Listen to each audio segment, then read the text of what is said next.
What's going on, everyone? Thank you for joining me once again on another episode on this channel.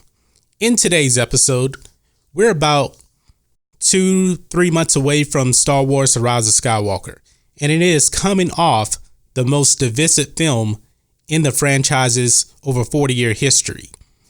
And Rian Johnson, who directed The Last Jedi, he has put out a lot of vulgar statements about the fan base, about the fans, people that didn't like his movie, that kind of thing.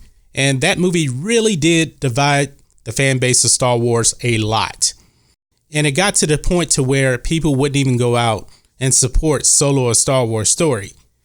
And there may be a lot of people now that won't even go see Episode 9 when it comes out this December.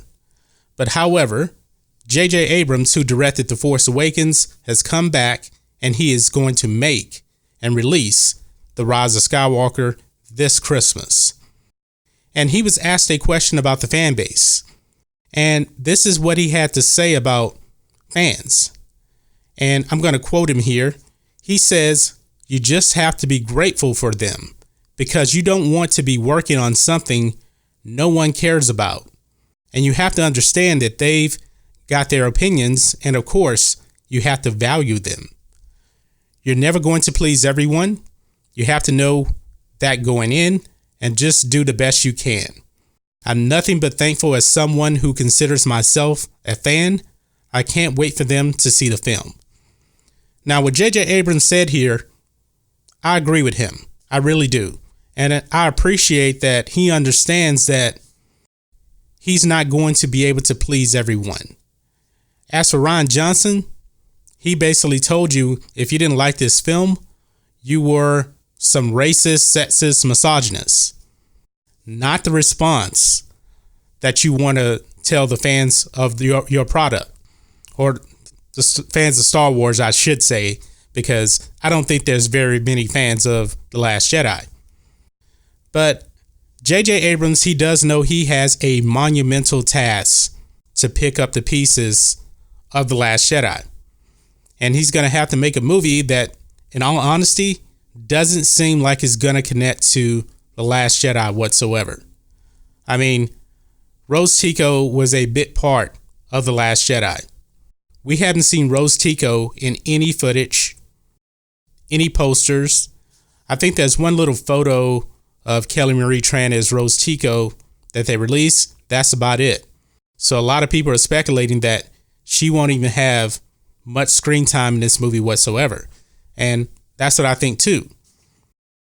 But for J.J. Abrams to not go on the attack, and I'm someone that did not enjoy The Force Awakens at all. I really didn't. But after everything that Rian Johnson has said about the fans and people that didn't like his movie, I have an appreciation for J.J. Abrams not going on the attack like Rian Johnson, because so many other people at Lucasfilm have done that. You know, Chuck Wendig, for example, and others. But he didn't do that. Now, just for clarification, when J.J. Abrams was asked to come back after Colin Trevorrow was fired, J.J. Abrams said no. He didn't even want to come back. He was done with Star Wars. But considering the mess that Lucasfilm had made, he had to come back because what else were they going to do? J.J. Abrams was familiar with the characters that he created for The Force Awakens. And I don't even know if Rian Johnson was really even in consideration to come back for Episode 9. Thank God they didn't bring him back. And I already said this, that I don't know if The Rise of Skywalker is going to be a very good movie. But I 100% do agree that it will be better than The Last Jedi. Will it be better than The Force Awakens, a movie I didn't really like? I don't know. J.J. Abrams, he doesn't have a good track record of finishing things. But to me, it can't get any worse than The Last Jedi.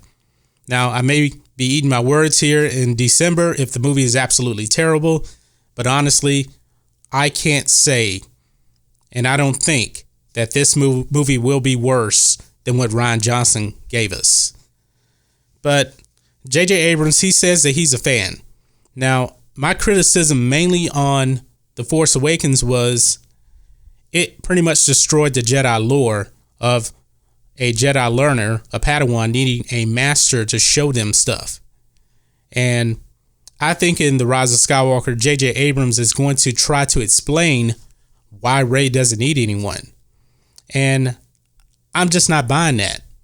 Even the most gifted Jedi in Star Wars history, Anakin, needed a master. He failed a lot. And in the end, he did fail. You know, he lost his arms, he lost his limbs. He was a conflicted person that was severely flawed. Rey, who J.J. Abrams created, is not like that whatsoever. She is 100% Mary Sue. And when you have a Mary Sue through 2 movies, what can we really expect in the 3rd movie? We can't expect her to fail and have flaws. It's not going to happen in this movie. So going into episode 9, I'm not expecting anything different that with Rey that we didn't already know. She's perfect. Not much of a story to tell, in my opinion. But I still respect J.J. Abrams for not going on the attack. He's saying the right thing. And probably at this point in time, coming off The Last Jedi, only a few months away from releasing this movie, he needs to say the right thing because honestly, this fan base is severely fractured. I mean, The Last Jedi probably has killed Star Wars in the movie theater. It could be. We'll have to see the box office numbers for The Rise of Skywalker when it comes out in December. I'm sticking with my numbers of $900 million. But I did a live stream last night with Road Trance and Fatal J, and I said, what if, just what if, this movie makes $500 million and coming off of Solo only making $392 million and causing Disney to lose over $100 million, will they fire Kathleen Kennedy? Me and Rhodes said absolutely yes, she will. I think Fatal J said she just may get moved over or something like that. But that's the state Star Wars is in right now. It's a real possibility that this movie will underperform because of The Last Jedi. It may absolutely have killed Star Wars at the box office. And now Star Wars is going to have a home on Disney Plus. And from what we've seen with The Mandalorian, that seems like it's going to be the future of Star Wars. But that's just my thoughts on this. What are your thoughts on this? Do you agree with J.J. Abrams' comments?